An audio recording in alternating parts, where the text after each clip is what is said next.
ഒരു മഹത്തായ പ്രസ്ഥാനത്തിന്റെ പേരിൽ ഒരുമിച്ച് ചേർന്നിരിക്കാൻ ഒരു അവസരം അദ്ദേഹമാണ് നൽകിയത്. അതുപോലെ തന്നെ സർവോപരി നമുക്ക് എല്ലാ സൗഭാഗ്യങ്ങളും തന്ന ഈ ഒരു പ്രകൃതിയോട് ഞാൻ എൻ്റെ നന്ദി അറിയിക്കുകയാണ്. കാരണം കാഴ്ചയില്ലാത്ത, കേൾക്കാൻ കഴിയാത്ത, നടക്കാൻ കഴിയാത്ത 1000 സഹജീവികൾക്കിടയിൽ എല്ലാത്തിനും കഴിയുന്ന ഒരു വ്യക്തിയായി എനിക്ക് ജീവിക്കാൻ കഴിയുന്നു എന്നതിൽ ഞാൻ ഈ പ്രകൃതിയോട് 100% കടപ്പെട്ടവനായിരിക്കുന്നു. ഒപ്പം ഈ ഒരു പ്രൊജക്റ്റ് എന്നിലേക്ക് എത്തിച്ചു തന്ന എൻ്റെ പ്രിയപ്പെട്ട അപ്ലയൻസ് ഓരോരുത്തരെയും ഞാൻ വളരെ നന്ദിയോടെ സ്മരിക്കുന്നു. അവരെ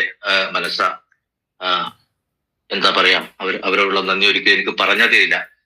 നമ്മുടെ ചെന്നൈ അശോക് സാർ, മൈസൂർ അശോക് സാർ, അതുപോലെ തന്നെ മനീഷ് സാർ, സുർജിത് സാർ, ഇവരാണ് ഇങ്ങനൊരു ഓപ്പർച്യൂണിറ്റി എന്നിലേക്ക് എത്തിച്ചു തന്നത്. ഈ നിമിഷം വരെ എൻ്റെ മുന്നോട്ടുള്ള യാത്രയിൽ എനിക്ക് എല്ലാ സഹായവും നൽകുന്നത് ഇവരാണ്. അതുപോലെ തന്നെ നമ്മുടെ ഗ്രേറ്റ് ഗ്രൂപ്പ് എല്ലാ തരത്തിലും 100% നമ്മുടെ കൂടെ സഞ്ചരിക്കുന്നത് കൊണ്ടാണ് നമുക്ക് എന്തെങ്കിലുമൊക്കെ ചെറിയ നേട്ടങ്ങൾ നേടാൻ കഴിഞ്ഞത് എന്ന് ഞാൻ വിശ്വസിക്കുന്നു. അതുകൊണ്ട് എല്ലാവർക്കും ഒരിക്കൽ കൂടി നന്ദി പറഞ്ഞുകൊണ്ട് ഞാൻ എൻ്റെ സെഷൻ ആരംഭിക്കാം. ഇന്ന് വളരെ പ്രധാനപ്പെട്ട ഒരു കാര്യം എന്ന് പറയുന്നത് സെക്കൻഡ് സെഷൻ കൈകാര്യം ചെയ്യുന്നത് നമ്മുടെ മനീഷ് സാറാണ്. അദ്ദേഹം സീഡ് ഫണ്ടിങ്ങുമായി ബന്ധപ്പെട്ട് വളരെ പ്രധാനപ്പെട്ട കാര്യങ്ങൾ സ്ക്രീൻ ഷെയർ ചെയ്തുകൊണ്ട് സംസാരിക്കാം. എന്റെ സംസാരം ഒരല്പം നീണ്ടുപോയാൽ പോലും നിങ്ങൾ വളരെയേറെ ക്ഷമിച്ചുകൊണ്ട് അദ്ദേഹത്തിന്റെ ക്ലാസ് ഒന്ന് കേൾക്കണം എന്നാണ് പറയാനുള്ളത്. ഓക്കെ, അതുകൊണ്ട് ഞാൻ എൻ്റെ സെഷനിലേക്ക് പോകാം. Thank you so much. Pearl vein International എന്ന് പറയുന്ന ലോകത്തിലെ ഏറ്റവും മഹത്തായ ഒരു സബ്ജക്റ്റാണ് നമ്മൾ ഓരോരുത്തരും ചെയ്യുന്നത്. നമുക്കിവിടെ ചെയ്യാനുള്ളത് 6 പ്രൊജക്ടുകളാണ് എന്ന് നമുക്കറിയാം. ഈ ഒരു പ്രൊജക്ട് അവതരിപ്പിക്കപ്പെട്ടത് 2015 നവംബർ 28 എന്ന് നമുക്കറിയാം. ഇതൊരു ഇ-കൊമേഴ്സ് ബിസിനസ് വെബ്സൈറ്റ് ആണ്. അതുപോലെ തന്നെ ഡിജിറ്റൽ ബാങ്കിങ് സിസ്റ്റമാണ്. ഓക്കെ, ഇവിടെ നമ്മുടെ പാർട്ട്നേഴ്സിന് ചെയ്യേണ്ട വളരെ പ്രധാനപ്പെട്ട 2 പ്രവർത്തനങ്ങളാണ്. ഒന്ന് ഡിജിറ്റൽ ബാങ്കിങ്ങും അതുപോലെ തന്നെ PVC Meta multi purpose NFT token program. Okay, അതുപോലെയുള്ള മറ്റ് 4 പ്രോഗ്രാമുകളാണ് സോഷ്യൽ മീഡിയ, അതുപോലെ തന്നെ mobile network, gaming platform, ecommerce. ഈ ഒരു 4 പ്രൊജക്റ്റും സിസ്റ്റമാണ് നമുക്ക് വേണ്ടി ചെയ്യുന്നത്. അതായത് 80% പ്രവർത്തനങ്ങളും സിസ്റ്റം ചെയ്യുമ്പോൾ നമ്മൾ 20% മാത്രമേ പ്രവർത്തിക്കേണ്ട കാര്യമുള്ളൂ. അങ്ങനെ പ്രവർത്തിച്ചാൽ പോലും നമുക്ക് വലിയ രീതിയിൽ അച്ചീവ് ചെയ്യാൻ പറ്റുന്ന ഒരു പ്രോഗ്രാമാണ് നമുക്ക് മുമ്പിൽ അവതരിപ്പിക്കപ്പെട്ടത്. പക്ഷേ സാധാരണക്കാരായ ആളുകളെ സംബന്ധിച്ച് ഒരു സാങ്കേതിക വിദ്യയുമായി ബന്ധപ്പെട്ട ഒരു പ്രോഗ്രാം ആയതുകൊണ്ട് തന്നെ വളരെയേറെ വിഷമം അനുഭവിക്കുന്നത് ഈ ഒരു 4-4.5 വർഷത്തെ നമ്മുടെ പ്രവർത്തനത്തിൽ നിന്ന് നമുക്ക് മനസ്സിലാക്കാൻ കഴിഞ്ഞിട്ടുണ്ട്. ഒത്തിരിയേറെ സംശയങ്ങളും അതുപോലെ ഒരുപാട് കാര്യങ്ങളിലൂടെയാണ് നമ്മുടെ ഓരോ പാർട്ട്നേഴ്സും ഈ ഒരു പ്രോഗ്രാമുമായി മുന്നോട്ട് പോകുന്നത്. അതുകൊണ്ട് തന്നെ 100% നമുക്ക് ചെയ്യാൻ കഴിയാവുന്ന രീതിയിൽ എല്ലാ കാര്യങ്ങളും നമ്മുടെ ടീമിന് വേണ്ടി ചെയ്യാൻ കഴിയുന്നു എന്നാണ് വിശ്വസിക്കുന്നത്. ഒരുപക്ഷെ ആർക്കെങ്കിലും ഒക്കെ പരാതികൾ ഉണ്ടാവാം. അങ്ങനെയുള്ള ആളുകൾ നമ്മളോട് എല്ലാവരോടും നമ്മളോട് ക്ഷമിക്കുക. ഓക്കെ, അപ്പോൾ ഡിജിറ്റൽ ബാങ്കിങ് സിസ്റ്റത്തിലൂടെയാണ് നമ്മുടെ പ്രോഗ്രാം ആദ്യമായി അവതരിപ്പിക്കുന്നത്. അതായത് ഡിജിറ്റൽ ബാങ്കിങ് എന്ന് പറയുമ്പോൾ ഡിജിറ്റൽ കറൻസി, നമ്മളിപ്പോൾ ഉപയോഗിക്കുന്ന പേപ്പർ കറൻസിയുടെ അതേ മൂല്യമുള്ള ഇലക്ട്രോണിക് കറൻസിയാണ് ഡിജിറ്റൽ കറൻസി എന്ന് പറയുന്നത്. അതായത് നമുക്കറിയാം നമ്മുടെ ഇന്ത്യയിൽ ഇപ്പോഴാണ് e-റുപ്പി എന്ന പേര് ഡിജിറ്റൽ കറൻസി ഇറങ്ങിയിരിക്കുന്നത്. അതിനു മുമ്പേ 2015 ഗ്രേറ്റ് വിഷറി എന്ന് പറയുന്നത് നമ്മുടെ ഡോക്ടർ ഡാനിയൽ ജോൺസനെ ഈ ആദ്യമായി ലോകത്തിൽ ഡിജിറ്റൽ കറൻസി അവതരിപ്പിച്ചതുകൊണ്ടാണ്. ഓക്കെ, അതുമായി ബന്ധപ്പെട്ട് വളരെ പ്രധാനപ്പെട്ട 1-2 കാര്യങ്ങൾ ഞാനിപ്പോൾ പറയുന്നത് നിങ്ങൾ ശ്രദ്ധിക്കുക, നിങ്ങളുടെ ശ്രദ്ധയിൽ വെക്കുക. ഒന്ന്, ലോകത്ത് ആദ്യമായി KYC അപ്ഡേറ്റ് ചെയ്തുകൊണ്ട് ആരംഭിച്ച ഒരു ഡിജിറ്റൽ കറൻസി, അത് വളരെ പ്രധാനപ്പെട്ട കാര്യമാണ്. പിന്നെ മറ്റൊരു വളരെ വളരെ പ്രധാനപ്പെട്ട ഒരു കാര്യം എന്ന് പറയുന്നത് ഡിജിറ്റൽ പോയിന്റ് എന്ന് പറയുന്ന ആദ്യത്തെ ഡിജിറ്റൽ കറൻസി ഇന്റേണൽ ഓഡിറ്റിങ്ങിനും എക്സ്റ്റേണൽ ഓഡിറ്റിങ്ങിനും വിധേയമാക്കാൻ കഴിയുന്ന രീതിയിലാണ് പ്ലാൻ ചെയ്തിരിക്കുന്നത് എന്നുള്ളതാണ്. അത് നമ്മുടെ അശോക് സാറൊക്കെ എപ്പോഴും പറയുന്ന ഒരു കാര്യമാണ്. ഞാനിത് ഒന്നുകൂടി പറയാം. Internal auditing and external auditing, നമുക്ക് ആന്തരികമായും ബാഹ്യമായും നമുക്ക് ഓഡിറ്റ് ചെയ്യാൻ കഴിയുന്ന രീതിയിലാണ് ഈ ഡിജിറ്റൽ കറൻസി പ്ലാൻ ചെയ്തിരിക്കുന്നത്. ഈ ഡിജിറ്റൽ കറൻസി പ്രോഗ്രാമിലൂടെയാണ് PVC പ്രോഗ്രാമിലൂടെയാണ് പേൾ വെയിൻ ഇന്റർനാഷണൽ ഏറ്റവും വളരെ പ്രധാനപ്പെട്ട കമ്മ്യൂണിറ്റിയെ സൃഷ്ടിച്ചിരിക്കുന്നത്. ഏതൊരു ബിസിനസ്സിലും വളരെ പ്രധാനപ്പെട്ട കമ്മ്യൂണിറ്റിയാണ് എന്ന് നമുക്കറിയാം. 85 ലക്ഷം കമ്മ്യൂണിറ്റിയെ സൃഷ്ടിച്ചത് ഡിജിറ്റൽ ബാങ്കിങ് സിസ്റ്റത്തിലൂടെയാണ്. അതിനുശേഷം സിസ്റ്റം എന്തു ചെയ്തു? രണ്ടാമത്തെ പ്രൊജക്റ്റായ PVC Meta multipurpose NFT token പ്രോഗ്രാമിലേക്ക് പോയി. ഇവിടെ പലപ്പോഴും നമ്മൾ ബിസിനസ്സുമായി ഇറങ്ങുന്ന സമയത്ത് പലപ്പോഴും കേട്ടിരിക്കുന്നത് വേൾഡ് ഇന്റർനാഷണലിനെ കുറിച്ച് നമുക്കറിയാം. നമ്മൾ അതിൽ ജോയിൻ ചെയ്തിരുന്നു, നമുക്ക് അതിൽ നിന്ന് വരുമാനം ഒന്നും കിട്ടിയിട്ടില്ല എന്ന് ഒട്ടനവധി പരാതികൾ നമുക്ക് കേൾക്കാറുണ്ട്. പലർക്കും അങ്ങനെയുള്ളൊരു അനുഭവങ്ങൾ ഉണ്ടായിരിക്കാം. അതിനൊരു കാരണം മാത്രം ഞാൻ പറയാം. എന്തുകൊണ്ടായിരിക്കും അങ്ങനെയുള്ള ആളുകൾ ഇത്തരം ഒരു പരാതി വേൾഡ് ഇന്റർനാഷണലിനെ കുറിച്ച് പറയുന്നത് എന്ന് നോക്കാം.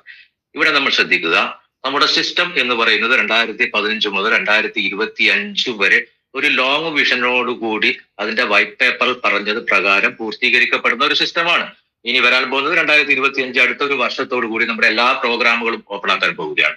അപ്പോ വളരെ ദീർഘവീക്ഷണത്തോടു കൂടി പോകുന്ന ഒരു പ്രൊജക്റ്റുമായി ബന്ധപ്പെട്ട് സിസ്റ്റത്തിന്റെ കൂടെ സഞ്ചരിക്കുന്ന ആളുകൾക്ക് മാത്രമേ എന്താണ് സിസ്റ്റത്തിൽ സംഭവിക്കുന്നത് എന്ന് മനസ്സിലാവുകയുള്ളൂ എന്ന് നമുക്ക് എല്ലാവർക്കും അറിയാവുന്ന കാര്യമാണ്. പക്ഷേ ഇന്ന് വരെ കാണാത്ത രീതിയിലുള്ള ഒരു പ്രോഗ്രാമായിരുന്നു വേൾഡ് ഇന്റർനാഷണൽ എന്ന് പറയുന്നത് ഒരു വസ്തുതയാണ്. അതുകൊണ്ട് തന്നെ ഡിജിറ്റൽ ബാങ്കിങ് സിസ്റ്റത്തിലേക്ക് കടന്നു വന്ന ഓരോ വ്യക്തിയോടും സിസ്റ്റം കഴിഞ്ഞ 2 വർഷങ്ങൾക്ക് മുമ്പ് പറയൂ, നിങ്ങൾ എത്രയാണോ ഡിജിറ്റൽ ബാങ്കിങ്ങിലേക്ക് ഇൻവെസ്റ്റ് ചെയ്തിരിക്കുന്നത് അതിന്റെ നേരെ ഇരട്ടി നിങ്ങൾക്ക് തിരിച്ചു തരികയാണ്. അതായത് 10,000 രൂപ ഇൻവെസ്റ്റ് ചെയ്ത് വാലറ്റ് പർച്ചേസ് ചെയ്ത ആളുകൾക്ക് 20,000 കൊടുത്തു. 15 ലക്ഷം ഇൻവെസ്റ്റ് ചെയ്ത് പർച്ചേസ് ചെയ്ത വ്യക്തികൾക്ക് 30 ലക്ഷം കൊടുത്തു. അതിനുശേഷം സിസ്റ്റം പറഞ്ഞു, നിങ്ങളുടെ വാലറ്റിലേക്ക് തന്നിരിക്കുന്ന ഡിജിറ്റൽ പോയിന്റ്, അതായത് DP, ഒരിക്കൽ കൂടി ശ്രദ്ധിക്കുക, ഇന്റേണൽ ഓഡിറ്റിങ്ങിനും എക്സ്റ്റേണൽ ഓഡിറ്റിങ്ങിനും വിധേയമായ 100% പെർഫെക്റ്റ് ആയ ഒരു ഡിജിറ്റൽ കറൻസി നിങ്ങളുടെ വാലറ്റിലേക്ക് ഞങ്ങൾ തിരിച്ചു തന്നിരിക്കുന്നു. നിങ്ങൾ എന്ത് ചെയ്യണം? നിങ്ങൾ നമ്മുടെ സിസ്റ്റത്തിന്റെ രണ്ടാമത്തെ പ്രൊജക്റ്റിലേക്ക് പ്രവേശിക്കണം. രണ്ടാമത്തെ പ്രൊജക്റ്റിൽ പ്രവേശിച്ചതിന് ശേഷം ഈ 2 പ്രോഗ്രാമും തമ്മിൽ കണക്ട് ചെയ്ത് കഴിഞ്ഞാൽ നിങ്ങളുടെ വാലറ്റിൽ 200% തിരിച്ചു തന്ന് സെറ്റ് ചെയ്ത ഡിജിറ്റൽ പോയിന്റ് PVC മെറ്റ എന്ന് പറയുന്ന മൾട്ടിപർപ്പസ് ടോക്കണായി നിങ്ങൾക്ക് തിരിച്ചെടുക്കാം. ഇതാണ് സിസ്റ്റം നമ്മളോട് പറഞ്ഞത്. പക്ഷേ ദൗർഭാഗ്യം എന്ന് പറയട്ടെ, നമ്മുടെ പല പാർട്ട്നേഴ്സും, കഴിഞ്ഞ ദിവസം അശോകൻ സാർ പറഞ്ഞത് നിങ്ങൾ എല്ലാവരും കേട്ടു കാണും, 85 ലക്ഷം ആളുകൾ ഉണ്ടായിരുന്ന സിസ്റ്റത്തിൽ ഇപ്പോൾ PVC മെറ്റ പ്രോഗ്രാമിലേക്ക് വന്നിരിക്കുന്നത് ഏകദേശം 22.5 ലക്ഷം ആളുകൾ മാത്രമാണ് എന്നുള്ളതാണ് എന്റെ ഓർമ്മ. അല്ലാത്ത അത്രയും ആളുകൾ ഇപ്പൊ നമുക്ക് പുറത്തുണ്ട്. അവരൊക്കെ സിസ്റ്റത്തിന്റെ കൂടെ സഞ്ചരിക്കാതെ സ്വന്തം താല്പര്യങ്ങൾ നടപ്പിലാവാത്തതിന്റെ പേരിൽ മാത്രം തൽക്കാലം മാറി നിൽക്കുകയാണ്. അങ്ങനെയുള്ള ആളുകളാണ് വേൾവേനിൽ നിന്നും വരുമാനം കിട്ടിയിട്ടില്ല എന്ന് അവർ പറയുന്നത്. തീർച്ചയായും അവരൊക്കെ നമ്മുടെ കൂടെ വരേണ്ട ആളുകളാണ്, അവർ വരും. ഇങ്ങനെയുള്ള ഒരു അഭിപ്രായം ആരെങ്കിലും പറയുകയാണെങ്കിൽ നിങ്ങൾ ഇത്തരത്തിൽ അവരോട് കാര്യങ്ങൾ വളരെ സാവധാനം പറഞ്ഞ് ധരിപ്പിക്കാൻ വേണ്ടിയാണ് ഞാൻ ഈ ഒരു കാര്യം പറയുന്നത്. ഓക്കെ, അതവിടെ നിൽക്കട്ടെ. രണ്ടാമത്തെ പ്രോഗ്രാമിലൂടെയാണ് നമ്മളിപ്പോൾ എല്ലാവരും സഞ്ചരിച്ചു കൊണ്ടിരിക്കുന്നത്, PVC Meta multipurpose NFT token. അതിനെക്കുറിച്ചാണ് കുറച്ചധികം പറയാനുള്ളത്. അതുകൊണ്ട് പിന്നീട് വരുന്ന 4 പ്രോഗ്രാമിനെ കുറിച്ച് പറഞ്ഞതിന് ശേഷം ആ വിഷയത്തിലേക്ക് പോകാം. ഇപ്പോൾ സോഷ്യൽ മീഡിയയെ കുറിച്ച് നമുക്കറിയാം. അനിൽകുമാർ ദാസ് സാറും അശോക് സാറും ഒക്കെ വളരെ വിശദമായി ഇന്നലെ പറഞ്ഞതാണ്. നമുക്കൊരു സെർച്ച് എഞ്ചിൻ വരാൻ പോവുകയാണ്. ഈ സെർച്ച് എഞ്ചിനെ കുറിച്ച് വേൾഡ് ആദ്യത്തെ പ്രൊജക്റ്റിൽ തന്നെ നമ്മളോടൊക്കെ പറഞ്ഞതാണ്, ഒരു സെർച്ച് എഞ്ചിൻ വരുന്നുണ്ട്. അന്ന് നമുക്ക് മനസ്സിലായിരുന്നില്ല എന്തായിരുന്നു ഇതിന്റെ ഉദ്ദേശം എന്നുള്ളത്. ഇപ്പോൾ അത് മനസ്സിലാവുകയാണ്. കാരണം നമ്മളൊക്കെ നിരന്തരം നമ്മുടെ സമയം ഏറ്റവും കൂടുതൽ ഇൻവെസ്റ്റ് ചെയ്യുന്നത് സോഷ്യൽ മീഡിയയിലാണ്. നമുക്ക് എല്ലാവർക്കും അറിയാം, ഫേസ്ബുക്ക്, അതുപോലെ വാട്സപ്പ്, ഇൻസ്റ്റാഗ്രാം, പിന്നെ അങ്ങനെ യൂട്യൂബ് വീഡിയോ ക്രിയേറ്റ് ചെയ്യുക, അങ്ങനെ പല പല പല കാര്യത്തിനായി നമ്മൾ സോഷ്യൽ മീഡിയ ഉപയോഗിക്കുന്നു. പക്ഷെ ഇവിടെ എന്ത് സംഭവിക്കുന്നില്ല? ഒരിക്കലും സോഷ്യൽ മീഡിയ ഉപയോഗിക്കുന്ന ആളുകൾക്ക് ഒരു വരുമാനവും ലഭിക്കുന്നില്ല. നമ്മുടെ കയ്യിൽ നിന്നും നെറ്റ് റീചാർജ് ചെയ്തും മറ്റുമായി പൈസ അങ്ങോട്ട് പോവുകയാണ്. ചുരുക്കം ചില യൂട്യൂബേഴ്സിനും മറ്റ് ക്രിയേറ്റേഴ്സിനുമാണ് ചെറിയ രീതിയിലെങ്കിലും വരുമാനം ലഭിക്കുന്നത്. പക്ഷെ ഇവിടെ സംഭവിക്കാൻ പോകുന്നത് നമ്മൾ വളരെ വളരെ വ്യക്തമായി മനസ്സിലാക്കേണ്ട ഒരു കാര്യമാണ്.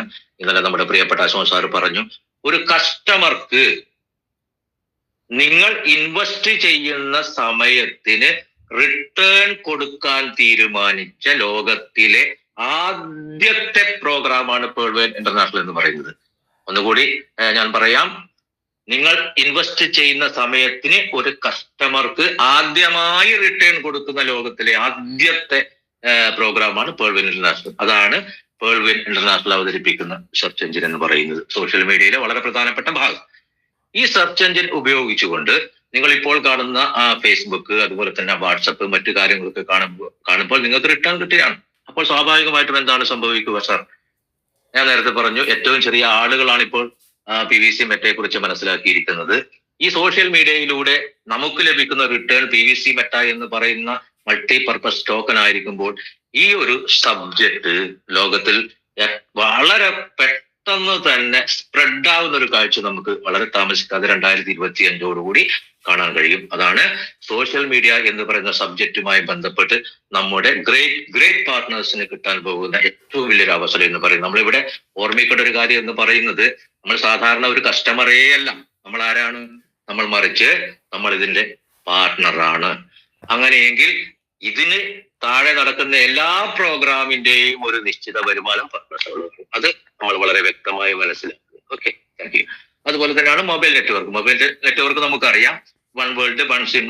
നമുക്ക് റോമിങ്ങിന്റെ കാര്യങ്ങളൊക്കെ ഒഴിവാക്കിക്കൊണ്ട് എല്ലാ രാജ്യത്തും നമുക്ക് യഥേഷ്ടം ഉപയോഗിക്കാം. അത് മാത്രമല്ല, വളരെ പ്രധാനപ്പെട്ട ഒരു കാര്യം എന്ന് പറയുന്നത്, നമുക്കറിയാം ഒരു മൊബൈൽ നമ്മൾ ഉപയോഗിക്കാൻ തുടങ്ങിക്കഴിഞ്ഞാൽ നമ്മൾ ആധാർ കൊടുക്കുകയും നമ്മൾ എല്ലാ കാര്യങ്ങളും നമ്മൾ അതുവഴി മനസ്സിലാക്കാൻ പറ്റും.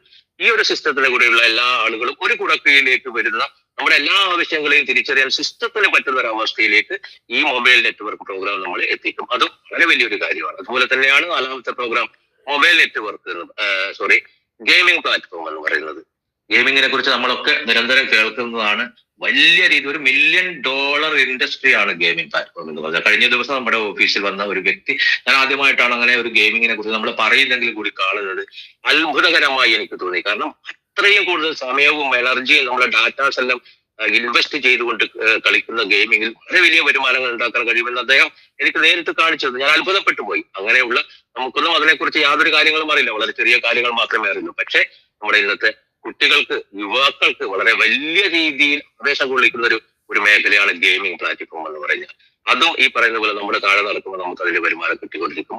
മറ്റൊരു കാര്യമാണ് ഇ-കോമേഴ്സിനെ കുറിച്ച് ലോകത്തിന്റെ പർച്ചേസിംഗ് തിയറിയെ മാറ്റിമറിച്ച ഒരു ആശയമാണ് ഇ-കോമേഴ്സ് എന്ന് പറയുന്നത്. നമുക്കറിയാലോ, നമ്മുടെ ആഗ്രഹങ്ങളെ പോലും തീരുമാനിക്കുന്നത് ഇ-കോമേഴ്സ് ആണ്. നമുക്ക് എല്ലാ കാര്യങ്ങളും വിരൽ തുമ്പിലാണ്. അതുമായി ബന്ധപ്പെട്ട് നമ്മുടെ പ്രോഗ്രാമിൽ മണിക്കൂറുകൾ കൊണ്ട് നമ്മൾ ബുക്ക് ചെയ്ത, നമ്മൾ പർച്ചേസ് ചെയ്ത സാധനങ്ങൾ നമ്മുടെ കയ്യിലേക്ക് എത്തും എന്നുള്ളത് അശോക് സാറൊക്കെ ഒരുപാട് തവണ പറഞ്ഞ് നമ്മൾ കേട്ടതാണ്.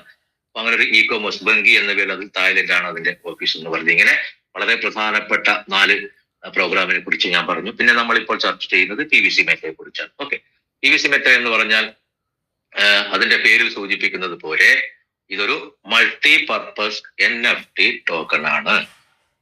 മൾട്ടി പർപ്പസ് എന്ന് പറഞ്ഞാൽ നമുക്ക് എല്ലാ ആവശ്യങ്ങൾക്കും ഉപയോഗിക്കാൻ കഴിയുന്ന ആധുനിക ടെക്നോളജിയുടെ രൂപത്തിൽ ക്രിയേറ്റ് ചെയ്ത ഒരു ടോക്കൺ.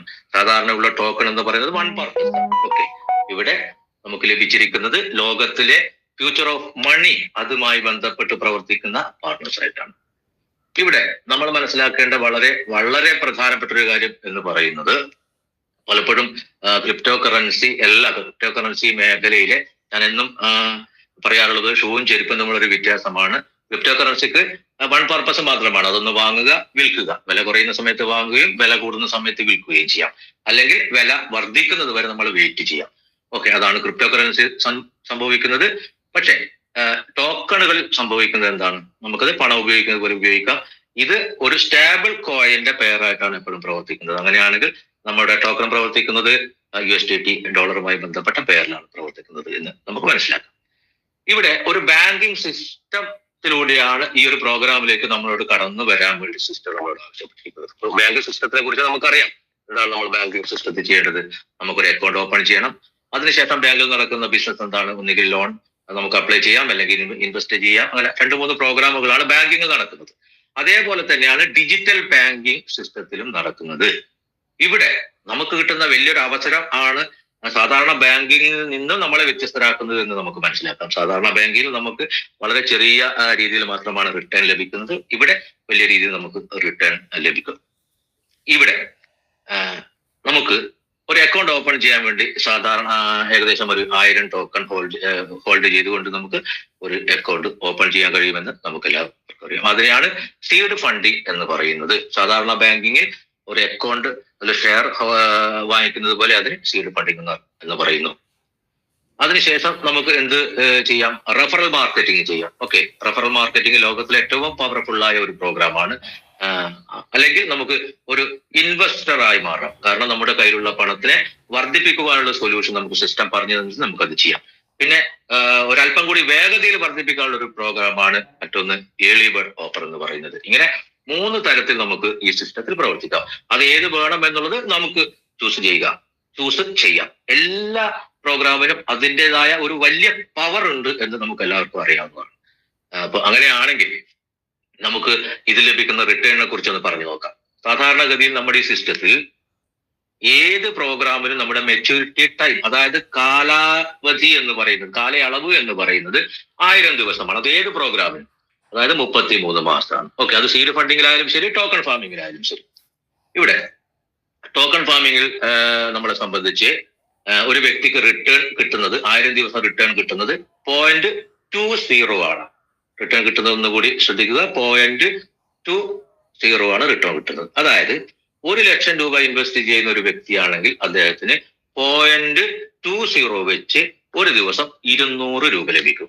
200 × 30 ഒരു മാസം 6%, 6000 രൂപയാണ് അദ്ദേഹത്തിന് റിട്ടേൺ ലഭിക്കുക. അങ്ങനെ 1000 ദിവസം കൊണ്ട് അദ്ദേഹത്തിന്റെ ഇൻവെസ്റ്റ്മെന്റ് 200% അദ്ദേഹത്തിന് തിരിച്ചു കിട്ടുന്നു. ഇവിടെ നമുക്ക് വേണമെങ്കിൽ സാധാരണ ബാങ്കിൽ നിന്നും മാറി എല്ലാ മാസവും നമുക്ക് റിട്ടേൺ എടുക്കാം. പക്ഷെ റിട്ടേൺ എടുക്കുമ്പോൾ നമ്മൾ മനസ്സിലാക്കേണ്ട ഒരു പ്രധാനപ്പെട്ട ഒരു കാര്യം എന്ന് പറയുന്നത് നമുക്ക് 85% മാത്രമേ റിട്ടേൺ എടുക്കാൻ പറ്റുകയുള്ളൂ. കാരണം അവിടെയാണ് നമ്മുടെ സിസ്റ്റം നമ്മളോട് കാണിക്കുന്ന വളരെ വലിയ ഒരു കരുതലിനെ കുറിച്ച് നമ്മൾ മനസ്സിലാക്കേണ്ടത്. 15% സിസ്റ്റം തന്നെ എന്ത് ചെയ്യുന്നു? വളരെ നിർബന്ധപൂർവ്വം നമ്മുടെ ആദ്യത്തെ ക്യാപിറ്റലിന്റെ കൂടെ ഏഡ് ചെയ്തുകൊണ്ടേയിരിക്കുന്നു. അങ്ങനെയാകുമ്പോൾ ഞാൻ ആദ്യം പറഞ്ഞ കാര്യം ഓർമ്മിക്കുക, 1000 ദിവസമാണ് നമ്മുടെ പ്രോഗ്രാമിന്റെ കാലാവധി. പക്ഷേ ഓരോ മാസവും 15%, ഓരോ ദിവസവും 15% ക്യാപിറ്റലിന്റെ കൂടെ ഏഡ് ചെയ്തുകൊണ്ടിരിക്കുമ്പോൾ 1000 ദിവസം എന്ന് പറയുന്നത് ഒരു സാങ്കല്പിക വളയമായി ഇങ്ങനെ റൊട്ടേറ്റ് ചെയ്തുകൊണ്ടേയിരിക്കും. അതിന്റെ അർത്ഥം എന്ന് പറയുന്നത് ഈ ഒരു സിസ്റ്റത്തിലേക്ക് കടന്നു വന്ന ഒരു വ്യക്തിയെ സംബന്ധിച്ച് പൂർണ്ണമായി അദ്ദേഹത്തിന് ഒരിക്കലും സിസ്റ്റത്തിൽ നിന്ന് പുറത്ത് പോകാൻ കഴിയില്ല. കാരണം ഓരോ തവണയും ഇതിന്റെ കൂടെ റീ ഇൻവെസ്റ്റ്മെന്റ് 15% വന്നുകൊണ്ടേയിരിക്കുന്ന സമയത്ത് 1000 ദിവസവും 30 ദിവസമായിട്ട് ഇങ്ങനെ കറങ്ങിക്കൊണ്ടിരിക്കും. ഓക്കെ, അതാണ് വളരെ പ്രധാനപ്പെട്ട ഒരു കാര്യം എന്ന് പറയുന്നത്. ഒരു 3 വർഷം ഈ ഒരു പ്രോഗ്രാം ചെയ്യുന്ന ഒരു വ്യക്തിയെ സംബന്ധിച്ച് അതിന്റെ എല്ലാ കാര്യങ്ങളും ആ വ്യക്തിക്ക് മനസ്സിലായി കഴിഞ്ഞാൽ നമുക്കറിയാവുന്നത് പോലെ 100% പെർഫെക്റ്റ് ആയ ഒരു പ്രോഗ്രാമാണ് പേൾവൈൻ ഇന്റർനാഷണൽ എന്ന് പറയുന്നത്. അപ്പോൾ അവരാരും പുറത്തു പോകില്ല. നമ്മളെ സംബന്ധിച്ച് വരുമാനം നിരന്തരം കിട്ടിക്കൊണ്ടിരിക്കുന്ന ഒരവസ്ഥയിലേക്ക് അത് മാറുകയും ചെയ്യും. അങ്ങനെയാണ് നമ്മളെല്ലാവരും പാസീവ് ഇൻകത്തിലേക്ക് മാറ്റപ്പെടുന്നത്. ഓക്കെ, ലോകത്തിൽ എപ്പോഴും നല്ല രീതിയിൽ വരുമാനം ക്രിയേറ്റ് ചെയ്ത് വളരെ സന്തോഷത്തോടു കൂടി സമയത്തിനെ നിയന്ത്രിക്കാൻ കഴിയുന്ന ഒരു വിഭാഗമായി മാറുന്നത് ആരാണ്? ഈ ഇൻവെസ്റ്റേഴ്സും അതുപോലെ തന്നെ ബിസിനസ് കാറ്റഗറിയിൽപ്പെട്ട ആളുകളാണ്. ഇവിടെ നമുക്ക് പേൾവൈൻ ഇന്റർനാഷണൽ എന്ത് ചെയ്യുന്നു? ഒരു 15% മാറ്റിവെക്കുന്നതിലൂടെ ഒരു 3-3.5 വർഷക്കാലം നമ്മളെ ഈ എക്കണോമിക് തിയറി പഠിപ്പിച്ചുകൊണ്ട് ഒരു സാധാരണക്കാരനെ ഒരു ഇൻവെസ്റ്ററായി ബിസിനസ്സുകാരനായി മാറ്റാൻ പേൾവൈന് കഴിയുന്നു എന്നുള്ളതാണ് ഈ ഒരു പ്രസ്ഥാനത്തിന്റെ വളരെ മഹത്തായ ഒരു കാര്യം എന്ന് പറയുന്നത്. ഓക്കെ, ഇതാണ് ഒരു റെഫറൽ വരുമാനം, അതായത് ഒരു ഇൻവെസ്റ്റർക്ക് കിട്ടുന്ന വരുമാനം എന്ന് പറയുന്നത്. അതുപോലെ ഈ ഒരു റെഫറൽ പ്രോഗ്രാം ചെയ്യുമ്പോൾ നമുക്ക് കിട്ടുന്ന വരുമാനം എന്താണ്? അതിനെക്കുറിച്ച് ഞാൻ വളരെ ലളിതമായി പറയാം. ഞാൻ നേരത്തെ പറഞ്ഞതുപോലെ ഇപ്പോ രമേശൻ സാറിനെ ഞാനാണ് സിസ്റ്റത്തിലേക്ക് പരിചയപ്പെടുത്തുകയും അദ്ദേഹത്തെ കൊണ്ടുവരികയും ചെയ്തു. അദ്ദേഹം 1 ലക്ഷം രൂപ ഇൻവെസ്റ്റ് ചെയ്യുമ്പോൾ ഞാൻ നേരത്തെ പറഞ്ഞു 0.20 എല്ലാ ദിവസവും അദ്ദേഹത്തിന് ലഭിക്കുകയാണെങ്കിൽ 200 രൂപ ലഭിക്കും. അങ്ങനെയാണെങ്കിൽ ഒരു മാസം 6000. അദ്ദേഹം വാങ്ങിക്കുന്ന 6000 രൂപയുടെ 20% എനിക്ക് അദ്ദേഹത്തിന് ലഭിക്കുക. അതായത് റെഫറൽ കമ്മീഷൻ 1200 രൂപ. ഇത് 20%. അതുപോലെ 19%, 18% എന്ന് 20 ആളുകൾക്ക് പോകുന്ന ഒരു രീതിയിലാണ് നമ്മുടെ സിസ്റ്റം ഡിസൈൻ ചെയ്തിരിക്കുന്നത്. ഓക്കെ, അതാണ് റെഫറൽ കമ്മീഷൻ എന്ന് പറയുന്നത്. മറ്റൊരു കാര്യമാണ് നമ്മുടെ കോമ്പൗണ്ടിങ് എന്ന് പറയുന്നത്. കോമ്പൗണ്ടിങ് ഞാൻ എന്നും പറയുന്നത് പോലെ ബോറടിക്കരുത്. കണക്കിൽ ഒരു വളരെ മനോഹരമായ ഒരു തിയറിയാണ് കോമ്പൗണ്ടിങ്. ഓക്കെ, കോമ്പൗണ്ടിങ്ങിലൂടെ നമുക്ക് എന്താണ് ചെയ്യാൻ കഴിയുക? നമുക്ക് ഇത് മറ്റാരോടും പറയാതെ നമ്മുടെ കയ്യിലുള്ള പണത്തെ നമുക്ക് വലിയ രീതിയിൽ വളർത്തിയെടുക്കാൻ പറ്റുന്ന ഒരു മാർഗനിർദ്ദേശമാണ് സിസ്റ്റം നമുക്ക് എന്ത് ചെയ്യുന്നത്? ഈ ഒരു കോമ്പൗണ്ടിങ്ങിലൂടെ നമുക്ക് കാണിച്ചു തരുന്നത്. ഉദാഹരണത്തിന് 5 ലക്ഷം രൂപ ഇൻവെസ്റ്റ് ചെയ്ത ഒരു വ്യക്തിയെ സംബന്ധിച്ച് അദ്ദേഹം 1000 ദിവസം ഇത് ഹോൾഡ് ചെയ്യുകയും അത് കോമ്പൗണ്ട് ചെയ്യാനും തീരുമാനിക്കുകയാണ് എങ്കിൽ അദ്ദേഹത്തിന് സംഭവിക്കുന്ന മാറ്റം എന്ന് പറയുന്നത് അദ്ദേഹത്തിന്റെ 5 ലക്ഷം രൂപ ചുരുങ്ങിയത് 25 ലക്ഷം രൂപയെങ്കിലും ആകും. 25 ലക്ഷം രൂപയല്ല, അതിലും കൂടുതൽ വർദ്ധിക്കും. അത് ഞാൻ പറയുമ്പോൾ മനസ്സിലാവും നിങ്ങൾക്ക്. 5 ലക്ഷം രൂപ എന്ന് പറയുമ്പോൾ ഒരു ദിവസം അദ്ദേഹത്തിന് കിട്ടുന്ന റിട്ടേൺ എന്ന് പറയുന്നത് 1000 രൂപയാണ്. ഓക്കെ, അതായത് 0.2 എന്ന് പറയുന്നത് 1000 രൂപയാണ്. 1000 ഇൻറ്റു 30 30,000 രൂപ. അദ്ദേഹം അത് വിഡ്രോ ചെയ്യാതെ എല്ലാ മാസവും ഇതിന്റെ കൂടെ ഏഡ് ചെയ്തുകൊണ്ടേയിരിക്കുമ്പോൾ സംഭവിക്കുന്നത് എന്താണ്? നമ്മുടെ ക്യാപിറ്റൽ വർദ്ധിക്കുന്നു. ആദ്യത്തെ മാസം 5 ലക്ഷമാണെങ്കിൽ രണ്ടാമത്തെ മാസം 5,25,000, മൂന്നാമത്തെ മാസം വീണ്ടും ക്യാപിറ്റൽ വർദ്ധിക്കുന്നു. അങ്ങനെ ക്യാപിറ്റൽ വർദ്ധിച്ചുകൊണ്ടേയിരിക്കുമ്പോൾ സ്വാഭാവികമായും നമുക്ക് കിട്ടുന്ന ഡെയിലി റിട്ടേണും വർദ്ധിച്ചുകൊണ്ടിരിക്കും. ഇതൊരു സ്വാഭാവികമായ ഒരു പ്രക്രിയ മാത്രമാണ്. സിസ്റ്റത്തിന്റെ ഭാഗത്ത് നിന്ന് ഒരു മാജിക്കും ഇല്ല. കോമ്പൗണ്ടിങ് എന്ന് പറഞ്ഞാൽ അത്. ഓക്കെ, ഒരു മൂന്നാമത്തെ പ്രോഗ്രാം എന്ന് പറയുന്നത് ഏർലി ബേർഡ് ഓഫർ ആണ്. ഏതൊരു പ്രൊജക്റ്റും ചെയ്യുന്നത് പോലെ വലിയൊരു ബിസിനസ് കൊടുത്തു കഴിഞ്ഞാൽ എന്ത് സംഭവിക്കും? നമുക്ക് അതിന്റെ റിട്ടേൺ ഒരു സമ്മാനം തരും. അതുപോലെ ഒരു ദിവസം തന്നെ സിസ്റ്റത്തിന് നമ്മൾ ഒരേപോലുള്ള 3 ബിസിനസ് കൊടുത്തു കഴിഞ്ഞാൽ ഡയറക്റ്റ് കൊണ്ടുവരുന്ന ആ വ്യക്തിക്ക് 7% കൂടി അധികം സിസ്റ്റം റിട്ടേൺ തരുന്നു. അങ്ങനെ സാധാരണ ലഭിക്കുന്ന 0.20 കൂടെ +70 കൂടി ചേരുമ്പോൾ മെയിൻ ഐഡിയിൽ 0.9 ആയി അത് വർദ്ധിക്കുകയും നമ്മൾ ഇൻവെസ്റ്റ്മെന്റ് ഏകദേശം 222 ദിവസം കൂടി വർദ്ധിക്കുന്ന ഒരു മായാജാലമാണ് അവിടെ നടക്കുന്നത്. ഈ ഒരു ഏർലി ബേർഡ് സിസ്റ്റത്തിൽ തന്നെ ഒരു വ്യക്തിക്ക് ആരോടും പറയാതെ സ്വന്തമായി ചെയ്തുകൊണ്ട് അതിനെ നമുക്ക് പല രീതിയിൽ വർക്കൗട്ട് ചെയ്തുകൊണ്ട് നമ്മുടെ ഇഷ്ടത്തിനനുസരിച്ച് നമുക്ക് നമ്മുടെ പണത്തിനെ വർദ്ധിപ്പിക്കാനുള്ള ഒരു അവസരമാണ് ഏർലി ബേർഡ് ഓഫറിൽ തരുന്നത്. ഇങ്ങനെയാണ് നമ്മുടെ സിസ്റ്റത്തിന്റെ വളരെ പ്രധാനപ്പെട്ട 3 പ്രവർത്തനങ്ങൾ എന്ന് പറയുന്നത്. അതുപോലെ തന്നെയാണ് നമ്മൾ ഇപ്പോൾ മനസ്സിലാക്കേണ്ട ഏറ്റവും മനോഹരമായ ഒരു പ്രോഗ്രാം എന്ന് പറയുന്നത് സീഡ് ഫണ്ടിങ്ങിലാണ്. സീഡ് ഫണ്ടിങ്ങിനെ കുറിച്ചാണ് മനീഷ് സാർ അല്പം കഴിഞ്ഞാൽ സ്ക്രീനൊക്കെ ഷെയർ ചെയ്ത് നിങ്ങളോട് പറഞ്ഞു തരാൻ പോകുന്നത്. ഓക്കെ, സീഡ് ഫണ്ടിങ്ങിൽ നമുക്ക് വരുമാനം തരാൻ സിസ്റ്റം തീരുമാനിച്ചു ഇപ്പം കുറച്ച് ദിവസങ്ങളായിട്ടുള്ളൂ എന്ന് നമുക്ക് എല്ലാവർക്കും അറിയാം. ഇവിടെ സംഭവിക്കുന്നത് ടോക്കൺ ഫാമിംഗിൽ നടക്കുന്ന അതേ പ്രോസസ്സ് തന്നെയാണ്. ഓക്കെ, 2020 മെട്രിക്സിലാണ് ബിസിനസ് നടക്കുന്നത്. ഒരു വ്യക്തിക്ക് 20 പേരെ കൊണ്ടുവരാം. അങ്ങനെയാണെങ്കിൽ ഇതിന്റെ ഒരു മായാജാലം എന്ന് പറയുന്നത് ഞാൻ വളരെ ചെറിയ രീതിയിൽ പറയാം. ഒരു വ്യക്തി 20 പേരെ കൊണ്ടുവരികയാണെങ്കിൽ, അതായത് ഞാൻ 20 പേരെ കൊണ്ടുവന്നാൽ അദ്ദേഹത്തിന്റെ താഴെ 20 പേരും 1000 PVC മെറ്റ ഹോൾഡ് ചെയ്തുകൊണ്ടാണ് ഒരു അക്കൗണ്ട് ഓപ്പൺ ആക്കുന്നത്. നമുക്ക് എല്ലാവർക്കും അറിയാം.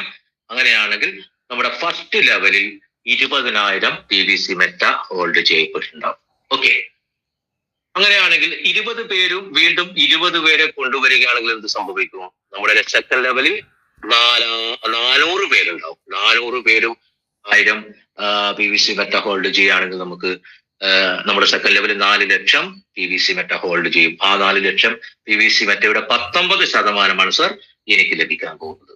അങ്ങനെയാണെങ്കിൽ മൂന്നാമത്തെ ലെവൽ നമുക്ക് നോക്കാം. മൂന്നാമത്തെ ലെവലിൽ 400 പേരും 20 പേരെ കൊണ്ടുവരികയാണെങ്കിൽ നമ്മൾ മനസ്സിലാക്കുക നമ്മുടെ താഴെ മൂന്നാമത്തെ ലെവലിൽ 8000 ആളുകളാണ് ഉണ്ടാവുക, അല്ലെ? 8000 ആളുകളും ഈ 1000 PVC മെറ്റ വെച്ചാണ് അക്കൗണ്ട് ഓപ്പൺ ചെയ്യുന്നത്. അങ്ങനെയാണെങ്കിൽ 8000 ആളുകളിൽ മൂന്നാമത്തെ ലെവലിൽ എത്ര PVC മെറ്റ ഹോൾഡ് ചെയ്യപ്പെട്ടിട്ടുണ്ടാവും? ഏകദേശം 80 ലക്ഷം PVC മെറ്റ ഹോൾഡ് ചെയ്തിട്ടുണ്ടാവും. അതിന്റെ 18% റിട്ടേൺ നമുക്ക് ലഭിക്കും.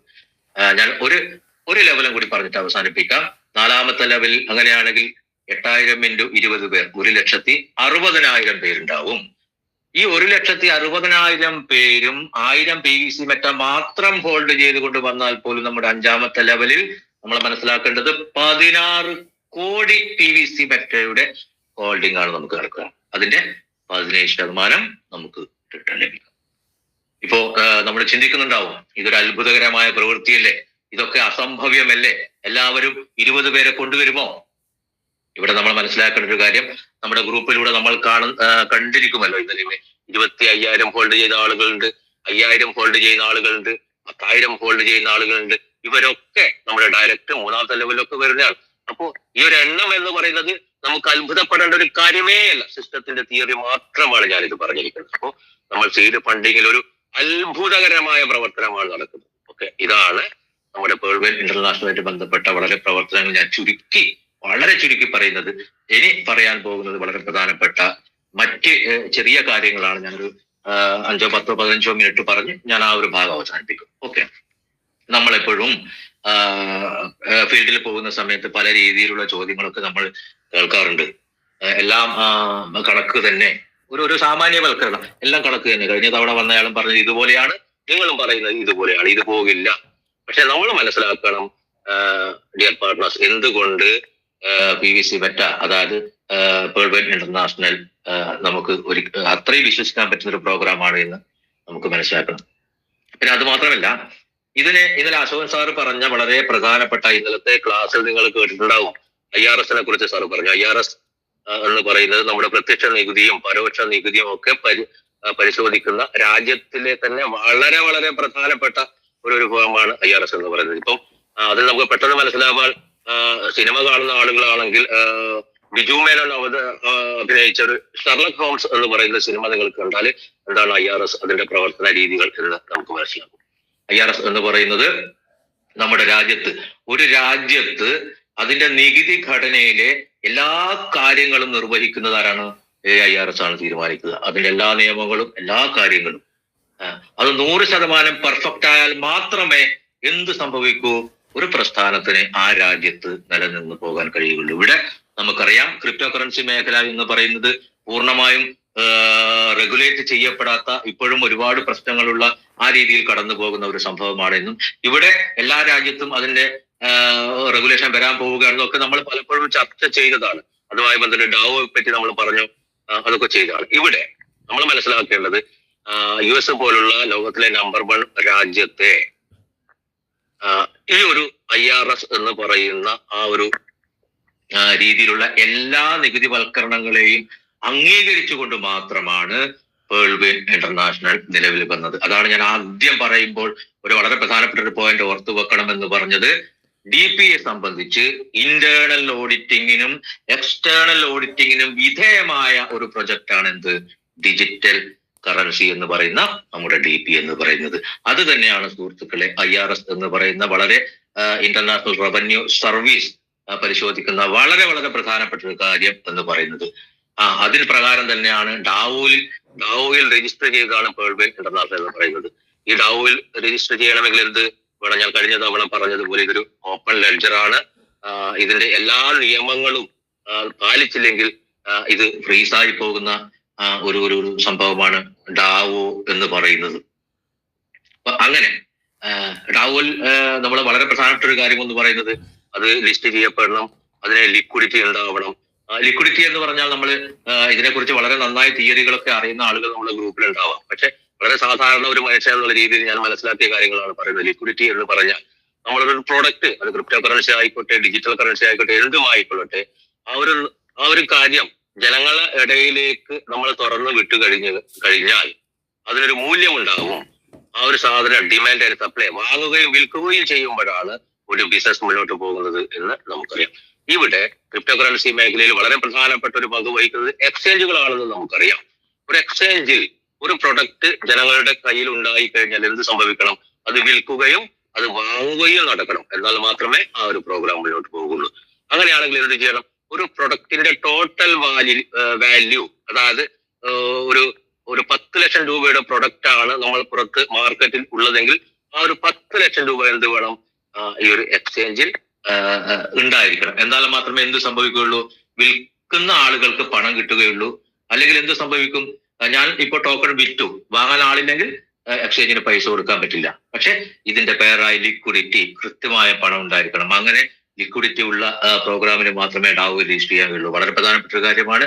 അതുപോലെ തന്നെയാണ് ലിസ്റ്റ് ചെയ്യുക എന്ന് പറഞ്ഞാൽ 24 മണിക്കൂറും നമുക്കത് അവൈലബിൾ ആവണം. സാധാരണ ലിസ്റ്റിംഗ് മാത്രമല്ല, സാധാരണ ലിസ്റ്റിംഗ് കോയിൻജെപ്പിലൊക്കെ നമ്മൾ ലിസ്റ്റ് ചെയ്ത് കഴിഞ്ഞാൽ നമുക്കത് കാണാം അവിടെ ഉണ്ട് എന്നുള്ളത്. അല്ലാതെ സാധാരണ ട്രേഡിംഗ് പെയറിൽ ലിസ്റ്റ് ചെയ്യപ്പെടണം. ട്രേഡിംഗ് പെയറിൽ ലിസ്റ്റ് ചെയ്യപ്പെടണം എന്ന് പറഞ്ഞാൽ നമുക്ക് ഏത് സമയത്ത് വാങ്ങാനും കൊടുക്കാനും ഒക്കെ പറ്റുന്ന രീതിയിൽ നമ്മുടെ കോയിനോ ബിനാൻസിന്റെ, അതായത് വെബ്3യിൽ ലിസ്റ്റ് ചെയ്തു എന്നുള്ളതാണ് നമ്മൾ മനസ്സിലാക്കേണ്ടത്. അങ്ങനെ എല്ലാം കൊണ്ടും ഡാവോയിൽ രജിസ്റ്റർ ചെയ്ത, ഇതേപോലെ തന്നെ IRS അംഗീകരിക്കുന്ന രീതിയിൽ ഡിസൈൻ ചെയ്ത ഒരു പ്രോഗ്രാമാണ് നമ്മുടെ പേൾവെയിൻ ഇന്റർനാഷണൽ എന്ന് പറയുന്നത്. അപ്പോ ഈ ഒരു പ്രോഗ്രാം നമ്മൾ ചെയ്യുന്നതിന്റെ ഭാഗമായി നമ്മൾ എന്തിന് ആണ് സാർ അവിശ്വസിക്കേണ്ടത്? അതുപോലെ തന്നെയാണ് വളരെ പ്രധാനപ്പെട്ട ഒരു കാര്യമാണ് ടോക്കണൈസേഷൻ എന്ന് പറയുന്നത്. ടോക്കണൈസേഷൻ ആണ് ഇനി വരുന്ന കാലത്തിന്റെ സാമ്പത്തിക വിതരണത്തെ നിയന്ത്രിക്കുന്ന ഒരു ഭാഗം എന്ന് പറയുന്നത്. നമ്മളത് മനസ്സിലാക്കിയാൽ നമുക്ക് RBI അത് ലോകത്തിൽ ആദ്യമായി നടപ്പിലാക്കി കഴിഞ്ഞു. ഞാൻ നേരത്തെ ആരോടും പറഞ്ഞതുപോലെ നമ്മുടെ കയ്യിൽ USDT ഏത് ക്രിപ്റ്റോ കറൻസി ആയിക്കോട്ടെ, നമ്മുടെ സാധാരണ നാട്ടിൽ പുറങ്ങളിൽ നിന്ന് പോലും നമ്മുടെ വാലറ്റിലുള്ള USDTയോ ഏത് കോലം ആയിക്കോട്ടെ, അത് ഞാനൊരു സാധനം പർച്ചേസ് ചെയ്ത് കഴിഞ്ഞാൽ സാധാരണ നമ്മളിപ്പോൾ പണം നൽകുന്നത് പോലെ നമ്മുടെ നാട്ടിൽ ഒരു ഒരു ഒരു ഒരു കുപ്പി വെള്ളം വാങ്ങിച്ചാൽ, സാധാരണ കേരളത്തിൽ ഏറ്റവും സുലഭമായ ഒരു സാധനമാണ് വെള്ളം. എന്നാൽ പോലും കുപ്പിവെള്ളം കുടിക്കുന്ന ആളുകളാണ് മിക്കവാറും ആളുകളും. നമ്മൾ 20 രൂപ കൊടുത്ത് ഒരു കുപ്പി മിനറൽ വാട്ടർ വാങ്ങിക്കഴിഞ്ഞാൽ നമ്മൾ സാധാരണഗതിയിൽ ഇപ്പോൾ ചെയ്യുന്നത് പോലെ നമ്മുടെ വാലറ്റ് ഓപ്പൺ ആക്കി നമ്മുടെ കയ്യിലുള്ള USDT അടിച്ചു കൊടുത്തു കഴിഞ്ഞാൽ കടക്കാരന് കിട്ടുന്നത് എന്താണ്? അത് USDT കൺവേർട്ടായി ഇന്ത്യൻ രൂപയായി അദ്ദേഹത്തിന്റെ അക്കൗണ്ടിലേക്ക് വരും. ഓക്കെ, അതിനെയാണ് ടോക്കണൈസേഷൻ എന്ന് പറയുന്നത്. ടോക്കണൈസേഷൻ നടപ്പിലാക്കുന്ന ഒരു കാലഘട്ടത്തിൽ മൾട്ടിപർപ്പസ് ടോക്കൺ എന്ന് പറയുന്ന PVC മെറ്റ നമ്മൾ എത്രമാത്രം ഉയരത്തിലേക്ക് എത്തിക്കും എന്ന് നമ്മൾ എല്ലാവരും മനസ്സിലാക്കേണ്ട വളരെ വളരെ പ്രധാനപ്പെട്ട ഒരു കാര്യമാണ്. അത് മാത്രമല്ല, നമ്മൾ എന്നും പറയുന്നത് പോലെ സെൻട്രലൈസ്ഡും ഡീസെൻട്രലൈസ്ഡും തമ്മിലുള്ള ആ ഒരു വ്യത്യാസം നമ്മൾ മനസ്സിലാക്കുക. ഇവിടെ നമ്മളെ നിയന്ത്രിക്കാൻ ഒരു അതോറിറ്റിയും ഇല്ല. 2 പേർ തമ്മിൽ 24 മണിക്കൂറും ചെയ്യാൻ പറ്റുന്ന ഒരു അവസരമാണ്. അത് മാത്രമല്ല, നമുക്കിവിടെ വളരെ സുതാര്യമായി നമുക്ക് കൈമാറ്റ പ്രക്രിയ ചെയ്യാൻ കഴിയും. അങ്ങനെ വളരെ വളരെ വളരെ സുഖസുന്ദരമായി ഇനിയുള്ള കാലഘട്ടം നമുക്ക് ചെയ്യാൻ കഴിയുന്ന ഒരു ബിസിനസ്സാണ് വേൾഡ് വൈഡ് ഇന്റർനാഷണൽ. അത് മാത്രമല്ല, നമ്മളെ മെറ്റാവേഴ്സിനെ കുറിച്ചൊക്കെ നമ്മൾ മനസ്സിലാക്കിയിട്ടുണ്ട്. ഇനി വരുന്ന കാലം എന്ന് പറയുന്നത് മെറ്റാവേഴ്സിന്റെ കാലമാണ്. ഇവിടെ Web3, Web2, Web1 എന്നൊക്കെ നമ്മൾ എപ്പോഴും കേൾക്കുന്നതാണ്. Web1 എന്ന് പറഞ്ഞാൽ കുറെ ലേഖനങ്ങൾ നമുക്ക് നേരിട്ട് വായിക്കാൻ പറ്റുന്ന മാത്രം ഒരു കാലഘട്ടമാണ് ഇന്റർനെറ്റിന്റെ ആദ്യ കാലഘട്ടങ്ങളിൽ. Web2 എന്ന് പറഞ്ഞാൽ യൂട്യൂബ്, ഫേസ്ബുക്ക്, ഇൻസ്റ്റാഗ്രാം, നമുക്ക് പരസ്പരം കാണാനും നമുക്ക് അങ്ങോട്ട് മറുപടി പറയാനും എഴുതാനും ഒക്കെ പറ്റുന്ന സെക്കൻഡ് ഇന്റർപ്രേഷൻ എന്ന് പറയും. മൂന്നാമത്തെ മേഖലയിലേക്ക് പോകുമ്പോഴാണ് ഈ പറയുന്ന Web3 എന്ന് പറയുന്നത്. ആ Web3യുടെ കാലഘട്ടത്തിൽ നമുക്ക് എല്ലാം വെർച്വലായി നമ്മൾ അകലെയുള്ള ആളെ പോലും കാണുന്നതായും തൊടുന്നതായും ഒക്കെ അനുഭവിക്കാൻ കഴിയുന്ന ഒരു കാലഘട്ടം. നമുക്ക് എല്ലാം വെർച്വലായി നമുക്ക് നമ്മുടെ അവതാർ, നമ്മുടെ രവികുമാർ സാർ പറയുന്ന ഒരു അവതാർ ആയിക്കൊണ്ട് നമുക്ക് ദൂരത്തുള്ള ആളോട് സംസാരിക്കാം, അവരുടെ കൂടെ നമുക്ക് കളിക്കാം, ഗെയിം കളിക്കാം, അങ്ങനെയൊക്കെ കഴിയുന്ന രീതിയിലേക്ക് മാറുന്ന ഒരു കാലഘട്ടമാണ് മെറ്റാവേഴ്സ് എന്ന് പറയുന്നത്. ആ ഒരു മെറ്റാവേഴ്സിൽ ഒരിക്കലും നമുക്ക് സാധാരണ കറൻസി ഉപയോഗിച്ച് എല്ലാ കാര്യങ്ങളൊക്കെ ചെയ്യേണ്ടത്. അതുപോലെ തന്നെ NFTs നോൺ ഫഞ്ചബിൾ ടോക്കൺ അറിയാം. അങ്ങനെ ലോകത്തിൽ ഇന്ന് വരുന്ന എല്ലാ മാറ്റങ്ങൾക്കൊപ്പം സഞ്ചരിക്കാൻ കഴിയുന്ന ലോകത്തിലെ ഒരേ ഒരു multipurpose crypto currency token NFT ടോക്കണാണ് PVC Meta എന്ന് നമുക്ക് അഭിമാനത്തോടെ നെഞ്ചിൽ കൈതൊട്ട് പറയാൻ കഴിയുന്ന നിമിഷം മുതൽ നിങ്ങളുടെ ബിസിനസ് ലോകത്തിൽ ഏറ്റവും പെർഫെക്റ്റ് ആയി ചെയ്യാൻ കഴിയുന്ന ഒരു വ്യക്തിയായി നിങ്ങൾ മാറും. അതിനു വേണ്ടി എനിക്ക് ചെയ്യാൻ പറ്റാവുന്നതിന്റെ പരമാവധി 100% ചെയ്യാൻ ഞാൻ തയ്യാറാണ്.